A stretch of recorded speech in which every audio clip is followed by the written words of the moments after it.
So good morning. Good morning. Thank you so much for agreeing to engage in this conversation about wellness as a professional. So I know that, well, first of all, Ceretta Smith, thank you so much for joining.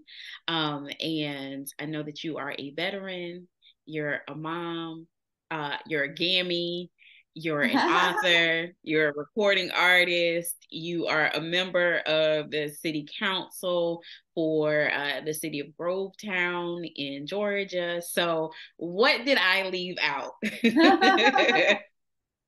I wear a lot of hats, but very fulfilling work. But yeah, I wear a lot of hats. I'm just grateful and thankful that I'm able to do all the things that I can do. And thank you so much for your service. I know that that is something that it's not always taken into consideration, the sacrifices that not only the person who is in the military, but also what it means for the entire family. And I know that your husband is also a veteran. So thank you to both of you for your service. Thank you so much. So tell me about what's going on with you and what does professional wellness mean with your when I met you, I think it was before you ran for to be a state representative.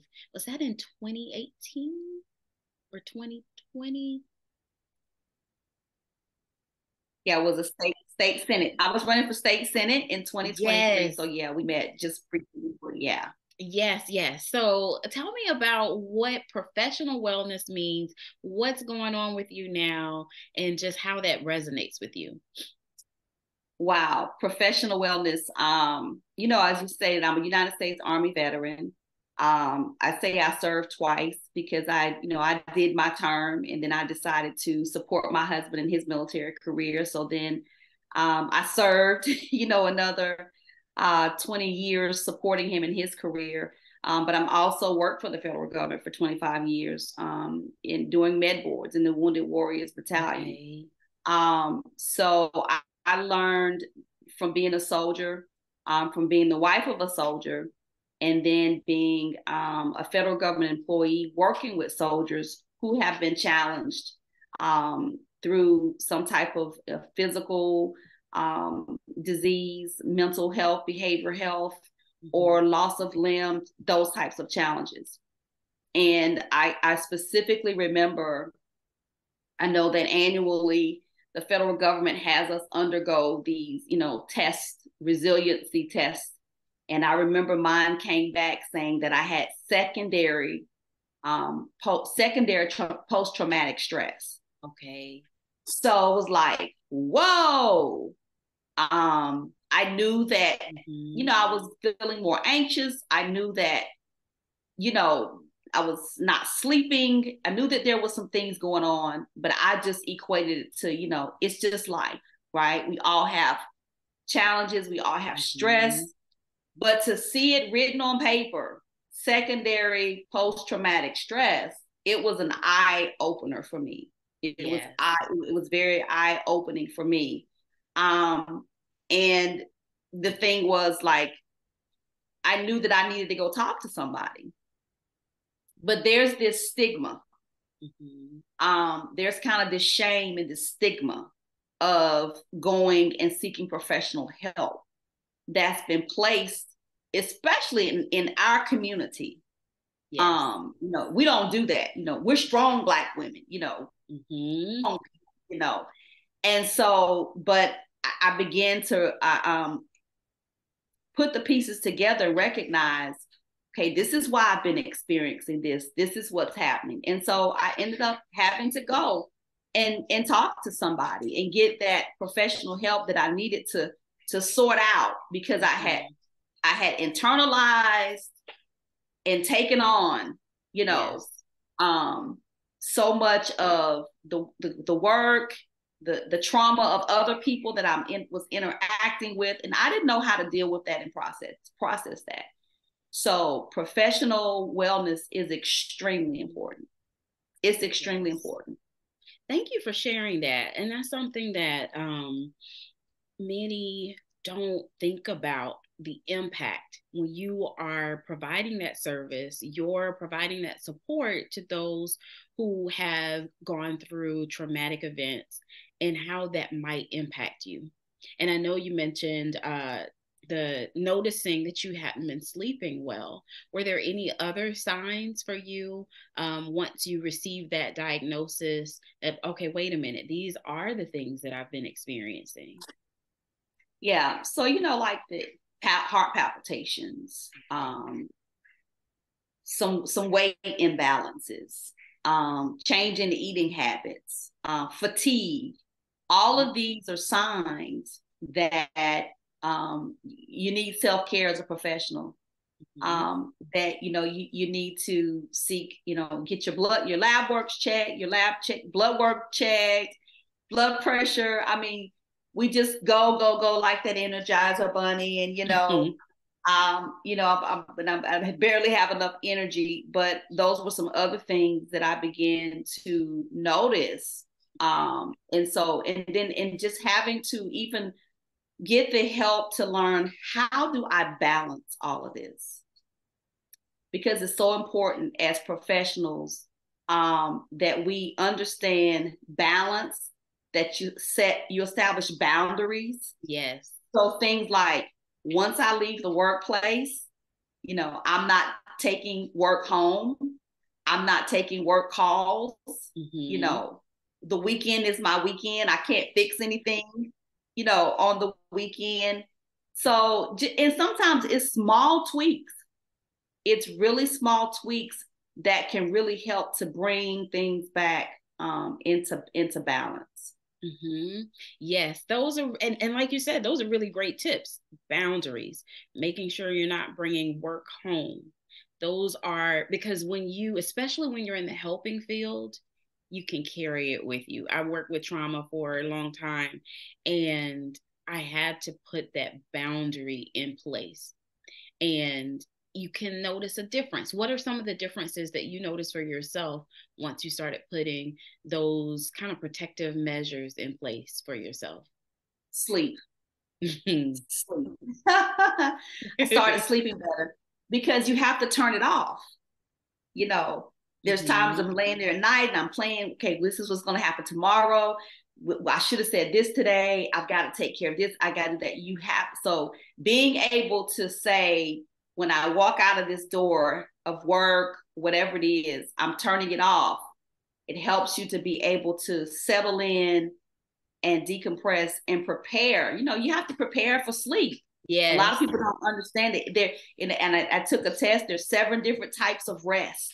People don't understand the 7 different types of rest. So I noticed sleep. I noticed, and I think my family noticed, I wasn't as snappy. Snappy and moody, because I had put those boundaries, and now I'm getting rest, instead of 3 hours of sleep, now I'm up to 6 hours of sleep, which makes a huge difference. Yes. Now I try to get 8 because I'm much older and I need it. That's so important. I'm sorry, go ahead. Mood. So I would just say overall mood. A sense of wellness, feeling refreshed, because I'm now getting the rest that I wasn't getting. Then having more time to focus on eating healthy. Just being so exhausted where you're just like, okay, I'm not even gonna cook. I'm just gonna grab something out of a window of a place. So being able to eat healthier. So those were just a couple of the things.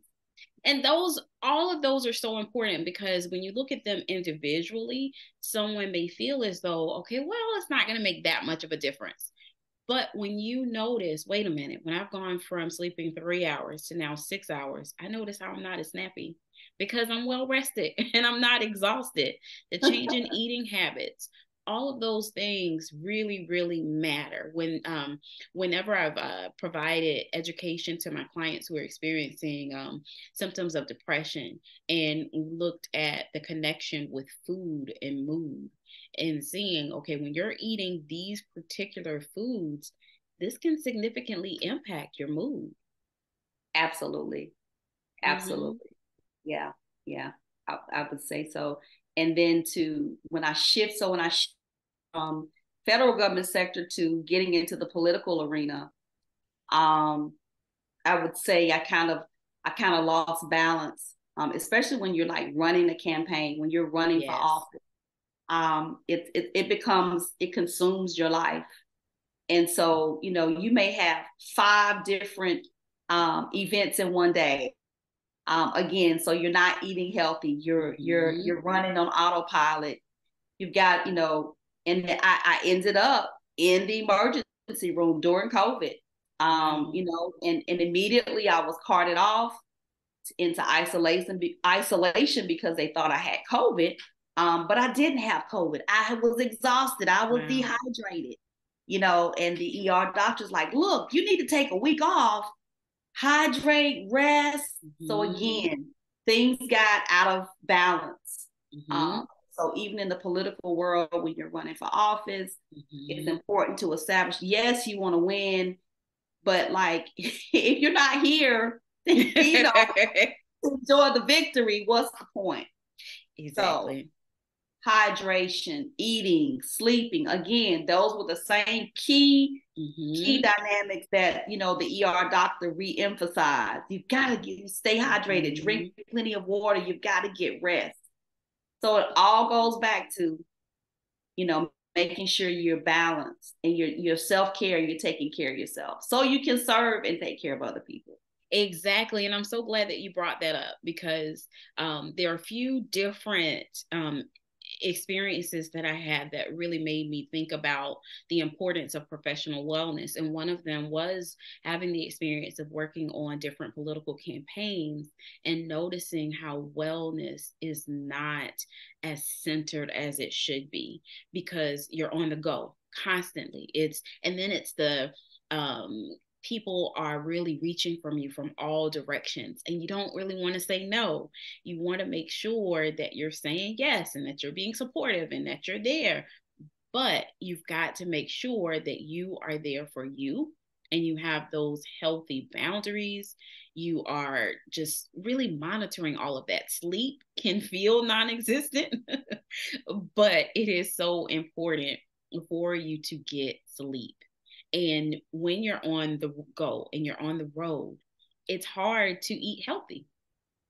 And so it's important to make sure you have those healthy snacks. Make sure you're actually having those meals and not, okay, well, I'll just eat when I eat. Because as you experienced, it landed you in the ER. It landed me in the emergency room and flat on my back for at least 3 days of just, exhaustion, where I just had to just stay in the bed. And so, it wasn't funny, but kind of use it as a figure of speech. It was funny because my husband kept saying, you can't keep skipping meals. Ceretta, are you drinking water? And I'm just like, we have to go. Come on, I have to go. I don't have time. I can't worry about that. And so it's Yeah. kind of like that look like, I told you. Exactly. I told you this was going to happen. So even having someone on the team, if you are campaigning or involved in something of that nature, somebody who that's their role, to hand you a bottle of water, to get you a fresh salad, to give you a fruit cup, to say, okay, I've scheduled in a break. It's important to have that person on the team. Exactly. Because if you're someone who's like me, who's just very passionate and driven, and really concerned about people, lots of time, like you've already said, we'll put people before ourselves, and if we're not healthy, then we're no good to serve the people. So definitely, I learned that lesson, and it's hard. It's really hard, but you have to be intentional about it. And trust me, I don't want to be laid back up in the ER with IVs Exactly. in my arm and all that good stuff. So it's very, very important. Yeah. So, what does your wellness look like consistently these days after having that experience with receiving the diagnosis previously when you were working with service members, and then when running for office and ending up in the ER? What are the changes that you've implemented, and how does that feel for you now? So I drink lots of water. Mm-hmm. It's funny because I have a specific brand of water that I like to drink because of the amount of electrolytes. Okay. I've kind of really delved into the science of, you know, electrolytes, alkaline balance, and things of that Mm-hmm. nature. And so it was funny. My husband came home the other day and he had a big case. He was like, "They won't sell for $1." So I drink lots of water. Okay. Um, People do not believe. People ask me all the time, "How do you do it? Every time, you know, you're always on the move. You never rest." I rest. Okay. Greta is going to get her 8 hours of sleep. Good. So it may appear to the public that I don't ever sleep and I don't rest, Mm-hmm. but that is one thing I will not compromise on is my sleep. Good. So I make sure I get at least 8 hours of sleep. I drink water, and my husband and I walk. Okay. We try to walk a couple of miles a day. We kind of got off course, so I went and bought a trail. So now I don't have an excuse because I can walk right here in the house. And so at my age, in talking to my healthcare provider, those are the key things that my healthcare provider has advised me to walk at least a couple of miles every day, Mm-hmm. drink lots of water. Um, and I'm still working on that diet thing because I love French fries. And I think yesterday was just National French Fry Day.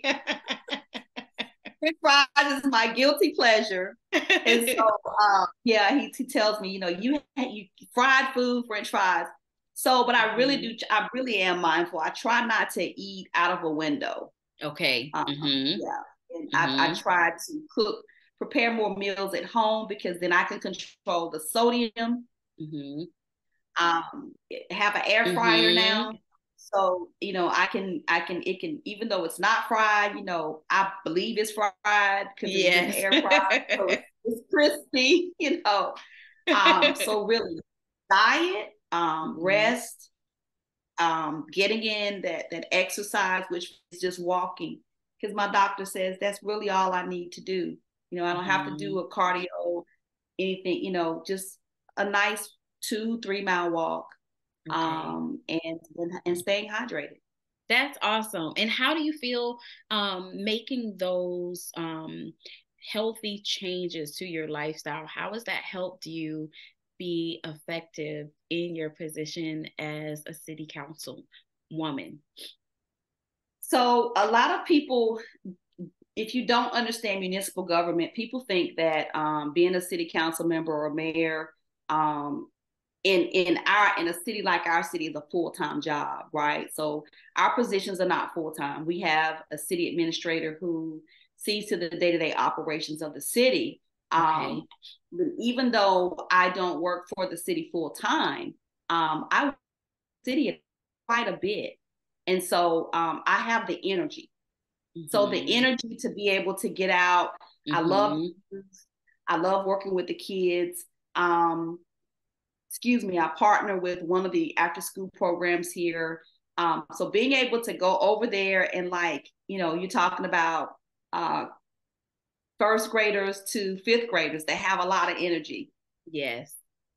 So just being able to have that energy to be able to engage kids, others in the community, sometimes, you know, required to attend events and things like that. So just having that energy and being able to get up and go and do those things is a benefit. Mm-hmm. then, I can remember during those times where things weren't as balanced, kind of being mentally foggy, Mm-hmm. Not being able to, really focus and think the way that I'd like to, And so now, it helps you to maintain that mental clarity, being sharp and focused Mm-hmm. and able to think. I think when you feel good, you make better decisions, Yes. right? And I also want to talk about throwing their emotional intelligence. Yes. I think a part of wellness is emotional intelligence.